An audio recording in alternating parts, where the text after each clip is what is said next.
یہ بھی یاد رہے کہ قبرستان میں خواتین کو جانے کی اجازت نہیں ہے۔ ابتداء اسلام میں خواتین تو مساجد میں بھی نماز پڑھا کرتی، جب حالات ایسے ہوئے کہ فتنوں کا دور آیا تو حضرات صحابہ کرام علیہ رضوان نے مساجد میں خواتین کو آنے سے منع کیا۔ حضرت امیہ صدیقہ پاک رضی اللہ تعالیٰ عنہ آپ فرماتی ہیں کہ اگر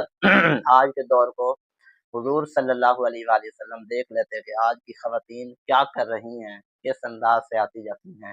تو حضور علیہ السلام مسجد میں آنے سے بھی خواتین کو روک لیتے۔ تو مسجد جہاں عبادت کی جگہ ہے، یہاں پہ جب علماء اہل سنت اور ائمہ مجتہدین نے خواتین کو آنے سے منع کر دیا، تو پھر جو خواتین قبرستان میں جاتی ہیں اور اختلاط زن و مرد یعنی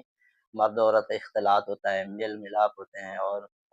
بے پردگی ہوتی ہے، پتہ نہیں کیا سے کیا ہوتا ہے، پھر خواتین بے صبرہ ہوتی ہیں، صبر نہیں کرتی ہیں اور رونا دھونا، تو اس اعتبار سے خواتین بولنے میں بھی زیادہ آگے رہتی ہیں، تو بہر صورت خواتین کا قبرستان میں جانا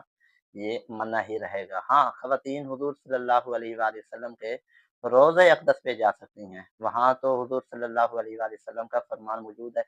من زار قبری واجبت لہو شفاعتی، کہ جس نے میری قبر میرے روضہ انور کی زیارت کی تو اس کے لیے میری شفاعت واجب ہو گئی۔ تو وہاں تو معاملہ ہی جدا ہے،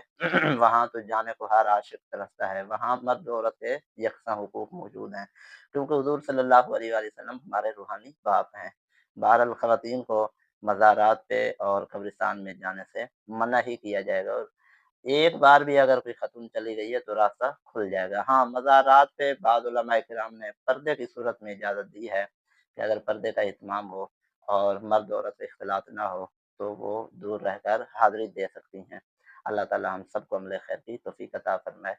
اور ہمیں اسلام کے سانچے میں ڈھلنے والا بنائے، آمین بجاہ نبی الامین۔